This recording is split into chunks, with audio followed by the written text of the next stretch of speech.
Young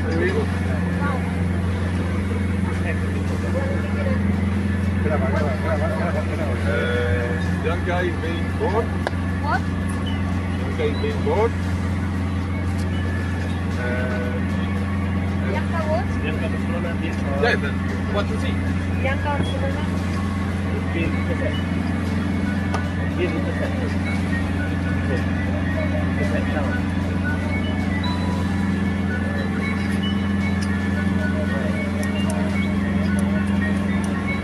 Les están diciendo algo, ¿no?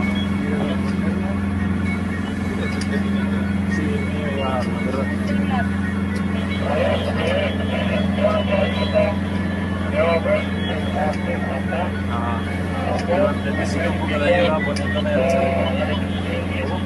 Necesito ayuda poniéndome el chaleco, no sé ni si pone esto. This is the Israeli Navy. Attempts to breach the lawful maritime security blockade of the Gaza Strip constitute a violation of international law. If you wish to deliver or maintain aid to Gaza, you may do so through established and recognized channels. Please change your course and return to your port of origin. If you're carrying humanitarian aid, you are invited to proceed to the port of Ashdod, where the aid will undergo a security inspection and will subsequently be transferred to the Gaza Strip. You are required to change your course. Any further attempt to sail toward Gaza places your safety at risk and leaves the IDF no choice but to take all necessary measures at its disposal to enforce the lawful maritime security blockade. It is dangerous to remain on your current course. If you continue an attempt to breach the maritime blockade, we will stop your vessel and act to seize it through legal proceedings in court. You bear full responsibility for your actions.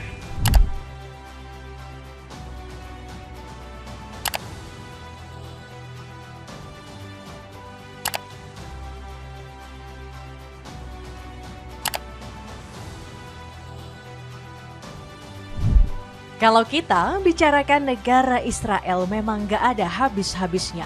Negara yang kental dengan bintang Daudnya ini kembali mencari gara-gara setelah membajak sejumlah kapal global sumut flotila yang ingin menyalurkan bantuan ke jalur Gaza. Dalam cuplikan video singkat yang kami sajikan di awal, nampak jelas detik-detik penyanderaan terhadap kru kapal yang berjumlah 175 orang. Lagi-lagi pejabat Zionis menuduh bantuan tersebut diberikan untuk Hamas yang dicap teroris. Israel juga menuduh kapal sumut flotila telah melanggar kedaulatan dengan menembus blokade laut Israel. Dunia tentu tidak akan diam melihat tingkah Zionis yang semakin menjadi-jadi. Kini semua negara seolah ikut merasakan penderitaan warga kota Gaza yang dilanda kelaparan akibat perlakuan biadab Zionis. Turki mengecam keras dan menyebut aksi ini sebagai pembajakan. Indonesia juga nggak mau ketinggalan mengecam. Delegasi tanah air sudah dikirim untuk menjalani misi menyelamatkan awak kapal. Kini Indonesia memimpin misi pembebasan mengingat posisinya yang cukup strategis karena bisa melobi pejabat Zionis. Apakah misi penyelamatan ini akan berjalan mulus dan berakhir dengan pembebasan? Atau justru Israel tetap tidak akan membebaskan kapal tersebut meski dikecam oleh banyak negara? Hal ini bisa menimbulkan konflik baru yang bisa menyeret berbagai negara. Ironisnya kali ini sang penjahat genosida tidak mendapatkan sokongan dari sang sekutu Amerika Serikat. Apakah Israel mampu melawan kemarahan dari berbagai negara? Cetak Gol coba merangkum. Israel cari gara-gara memantik kemarahan negara besar sebagai berikut. Dunia mulai serukan penghancuran total Israel. Mungkin kalau ada perlombaan negara paling banyak dibenci di dunia, Israel sudah pasti menjadi pemenangnya.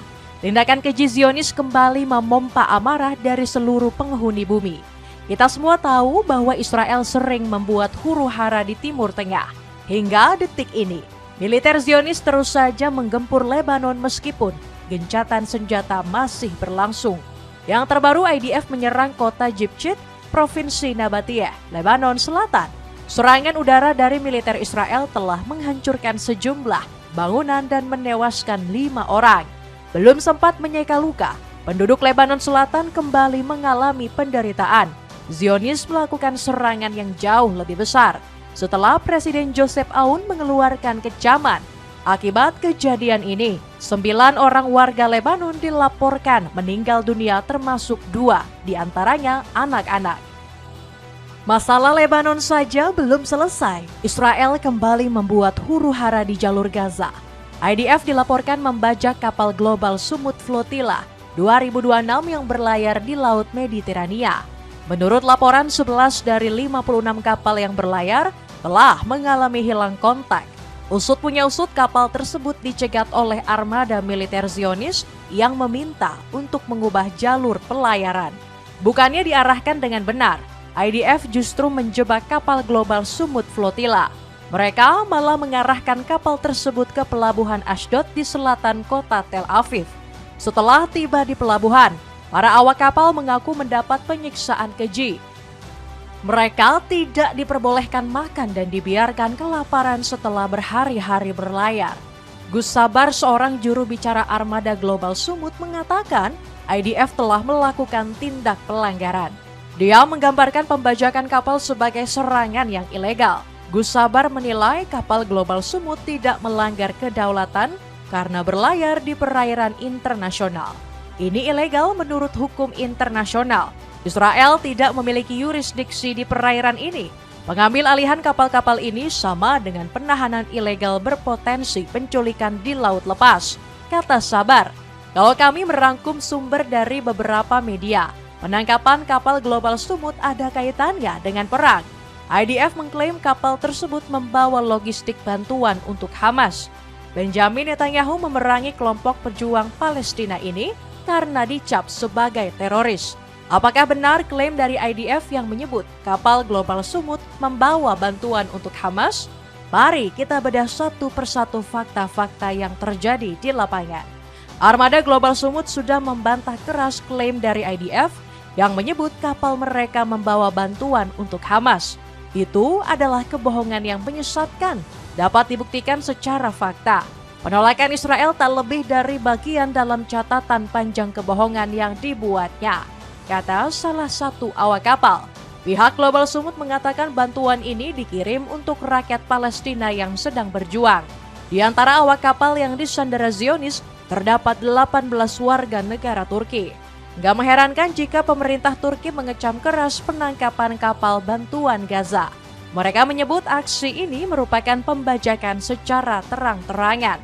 Dengan menyerang armada Global Sumut yang berupaya menarik perhatian pada bencana kemanusiaan yang dihadapi oleh rakyat Gaza yang tertindas, Israel telah menargetkan nilai-nilai kemanusiaan dan hukum internasional, kecam Kementerian Luar Negeri Turki. Gak hanya Turki, pembajakan kapal Global Sumut juga memantik kemarahan Malaysia. Anwar Ibrahim menyebut aksi penculikan dari IDF adalah tindakan yang berbahaya. Tindakan Israel menandai eskalasi yang berbahaya dan belum pernah terjadi sebelumnya. Penculikan warga sipil di tengah Laut Mediterania lebih dari 600 mil dari Gaza, kata Anwar. Gak hanya Malaysia, Indonesia juga ikut mengecam tindakan semena-mena Zionis. Memangnya kedua negara serumpun ini tidak bisa dipisahkan, bak kakak beradik ataupun saudara kandung. Bedanya pemerintah Indonesia lebih punya sedikit power dalam konflik kali ini. Buktinya Indonesia telah mengirimkan 5 delegasi mereka untuk membebaskan kapal yang disandera. Indonesia bisa memanfaatkan keistimewaan diplomasi untuk membebaskan awak kapal tersebut. Posisi negara tanah air lebih kuat karena masuk dalam Board of Peace. Artinya Indonesia memiliki ruang yang lebih konkret untuk terlibat dalam proses stabilisasi dan rekonstruksi Gaza. Apalagi salah satu misi BOP adalah menjanjikan bantuan kemanusiaan bagi penduduk bumi para nabi. Seandainya dirasa belum cukup, Indonesia bisa mengambil tindakan lainnya, yakni keluar dari organisasi bentukan Donald Trump. Dengan keluar dari BOP, Trump akan murka dengan Israel. Presiden Amerika Serikat ini menganggap Indonesia sebagai mitra terbaik untuk mendamaikan konflik Palestina. Dengan kehilangan Indonesia, rencana Trump menghentikan konflik di Gaza sia-sia. Iran dan Uni Eropa bersatu mengecam tindakan Zionis. Indonesia tak usah khawatir dengan tekanan-tekanan yang bakal diberikan oleh Israel. Negeri tanah air nggak sendirian karena mendapat dukungan langsung dari negara-negara Uni Eropa.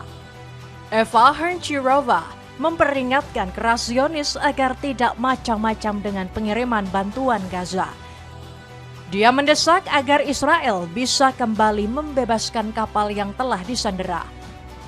Kami rutin berkomunikasi dengan negara-negara anggota dan dengan Israel terkait situasi kemanusiaan di Gaza, dan kami terus mendesak akses bebas hambatan ke Gaza untuk dapat mengirim bantuan kemanusiaan kami, kata juru bicara Komisi Eropa ini. Gak hanya Uni Eropa, Republik Islam Iran juga ikut bersuara dengan penyanderaan kapal ini. Petinggi Iran masih menyimpan dendam kesumat karena Israel telah mencari gara-gara. Dalam perang di Lebanon, Zionis telah menghancurkan terowongan yang dibuat atas dana Iran.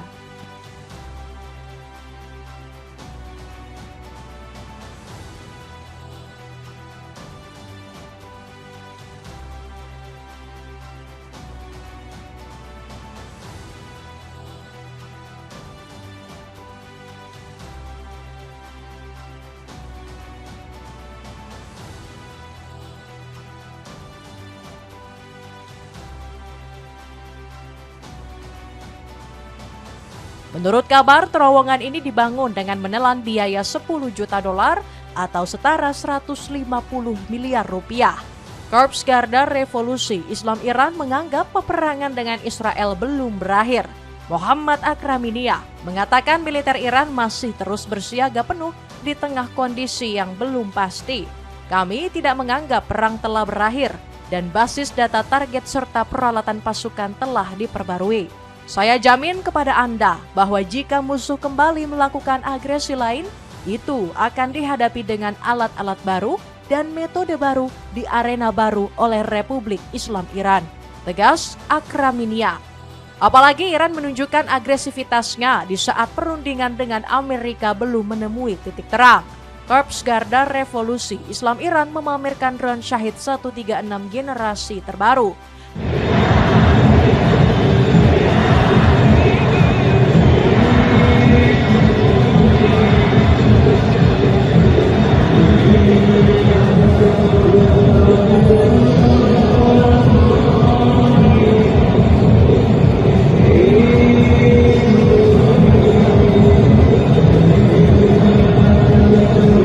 Drone ini diklaim sudah upgrade dengan daya jelajah yang tinggi dan hulu ledak besar.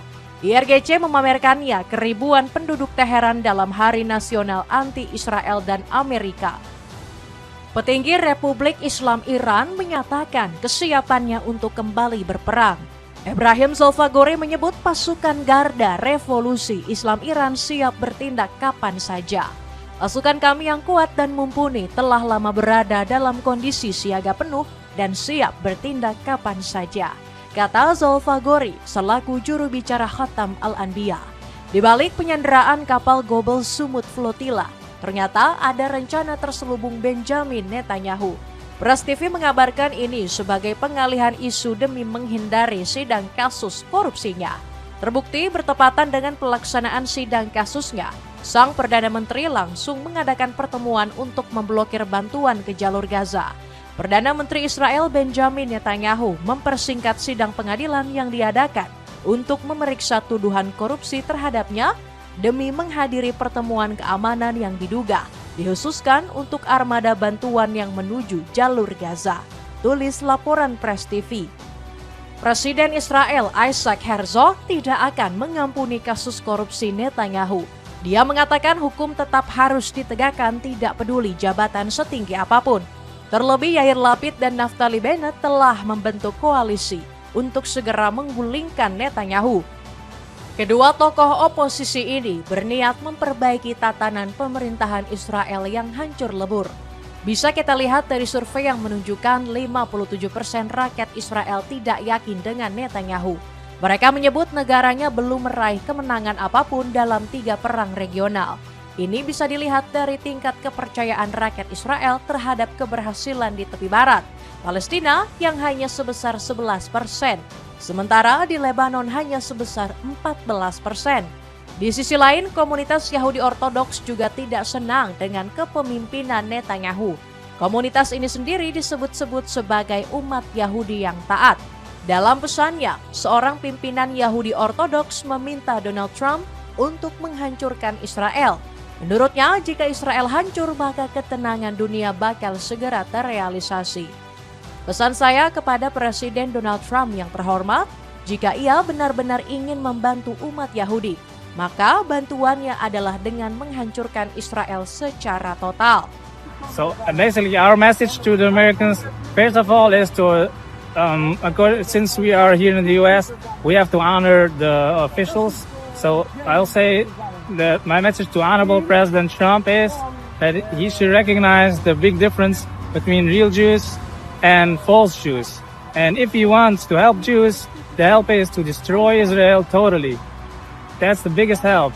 And for the American people, we will say also same thing. Please recognize the difference that this terrible state is not a Jewish state, and it's not a help for the Jews. It's the opposite. It's the biggest problem. It's the number one danger for Jewish people, and not only for Jewish people. It's also number one danger for the world. Menurutnya, negara Israel saat ini bukanlah negara yang mewakili agama Yahudi, melainkan entitas yang disebut sebagai negara penuh akan politik yang mengerikan. Dia juga menambahkan, jika negara Israel masih tetap eksis justru akan mengancam keselamatan umat Yahudi. Kalau dari rakyatnya sendiri tidak mendapat dukungan, bagaimana Israel bisa bertahan? Bahkan mereka terus menyuarakan untuk segera membubarkan negara Israel. Bisa kita lihat dari cuplikan video yang dirilis oleh CNN pada tanggal 22 April lalu. This video from the religious city of Bet Shemesh shows two ultra-Orthodox Jewish men. The men use these long poles to knock the Jews down. Seconds, police show up and arrest the men, calling it ugly and despicable act. So why are ultra-Orthodox Jews tearing down the flag? Well, a portion of the ultra-Orthodox population is anti-Zionist. They oppose the modern-day state of Israel, viewing it as a secular state created by man, as opposed to a religious state created by God. That is among the reasons many ultra-Orthodox Jews serve in the Israeli army and protest the ground. The two men were taken into custody for questioning after tearing down the flags. Dapatkan sendal anti-slip dari Brand Post. Kamu bisa dapatkan voucher dengan mengklik link di bawah ini. Amerika sedang terpukul hebat sulit bantu Israel. Ironisnya di saat-saat seperti ini, Israel tidak mendapat pertolongan dari Amerika. Sebab rezim Donald Trump tengah menghadapi masalah besar usai mencai kerugian besar akibat perang Iran. Menurut laporan Pentagon, negeri Paman Sam telah merugi hingga 25 miliar dolar atau 375 triliun rupiah. Yang menjadi masalah, Amerika dinilai gagal mencapai target apapun di medan tempur. Sampai-sampai Menteri Perang AS yakni Pete Hegseth dibuat kelimpungan saat menjawab pertanyaan dari Kongres AS. So they haven't broken yet. Okay, we haven't gotten there yet for all of the. Well, their nuclear facilities have been obliterated. Underground, they're buried and watching 24/7. So we know where any nuclear material might Reclaiming my be. time We're for a watching quick it. second here. We had to start this war, you just said, 60 days ago, because the nuclear weapon was an imminent threat. Now you're saying that it was completely obliterated? They had not given up their nuclear ambitions, and they had a conventional shield of thousands So of Operation Midnight They're at the Hammer weakest accomplished moment. nothing of substance. It You're left us missing- at you're exactly missing the the same point. place we were before. So Their, much so their that we had to facilities start were a bombed war. and obliterated. Their ambitions continued, and they're building a conventional shield. All right, of let me missiles. try again. It's the North Korea strategy. You know this very well. The North I Korea know. strategy was use conventional missiles to prevent anybody from challenging them so they can slow walk their way to a weapon. President Trump saw Iran at its weakest moment, took an action to ensure, in a way that only the United States of America could do with our Israeli partners, And yet to they ensure their still haven't given conventional up the nuke. shield was, All right, was brought one to other field, which question, we've done. if I could get to it. So, Hal ini semakin parah setelah ex-pejabat AS mengungkap fakta perang yang sesungguhnya. Sosok tersebut adalah Paul Craig Roberts yang pernah menjabat di era Presiden Ronald Reagan. Menurutnya, perang ini tidak memberikan signifikansi untuk Amerika dan hanya memberi keuntungan bagi Israel. Perang di Timur Tengah, khususnya perang melawan Iran, tidak dapat dipahami secara terpisah dari apa yang ia gambarkan sebagai agenda yang lebih luas yang terkait dengan proyek Israel Raya, ungkap Paul Craig Roberts. Pete Hegseth bahkan dirujak habis-habisan di hadapan Kongres. Adam Smith menyoroti pernyataan sang Menteri Pertahanan yang dianggap kontradiktif. Perwakilan dari Partai Demokrat ini menyebut program nuklir Iran telah dihancurkan. Tetapi Hegseth masih saja tetap menyebut program nuklir tersebut sebagai ancaman nyata. Anda mengatakan kita harus memulai perang ini 60 hari yang lalu karena senjata nuklir adalah ancaman yang nyata. Tapi Anda juga mengatakan bahwa nuklir Iran telah dihancurkan, tegas Adam. Gak mengherankan Amerika sulit untuk ikut membantu Israel dalam permasalahan ini. Media-media lokal Paman Sam juga satu persatu mulai mengungkap kebohongan Amerika. Salah satunya NBC News yang mengumpulkan foto-foto kehancuran pangkalan militer Paman Sam.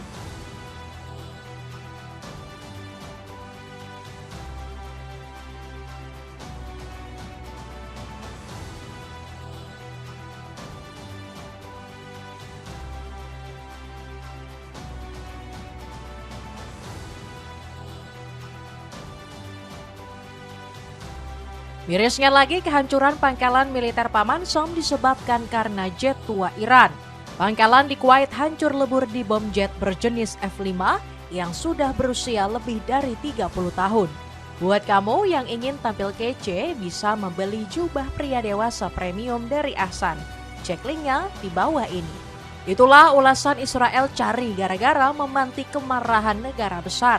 Bagaimanakah pendapatmu? Apakah Indonesia mampu menyelamatkan awak kapal yang disandera oleh Zionis?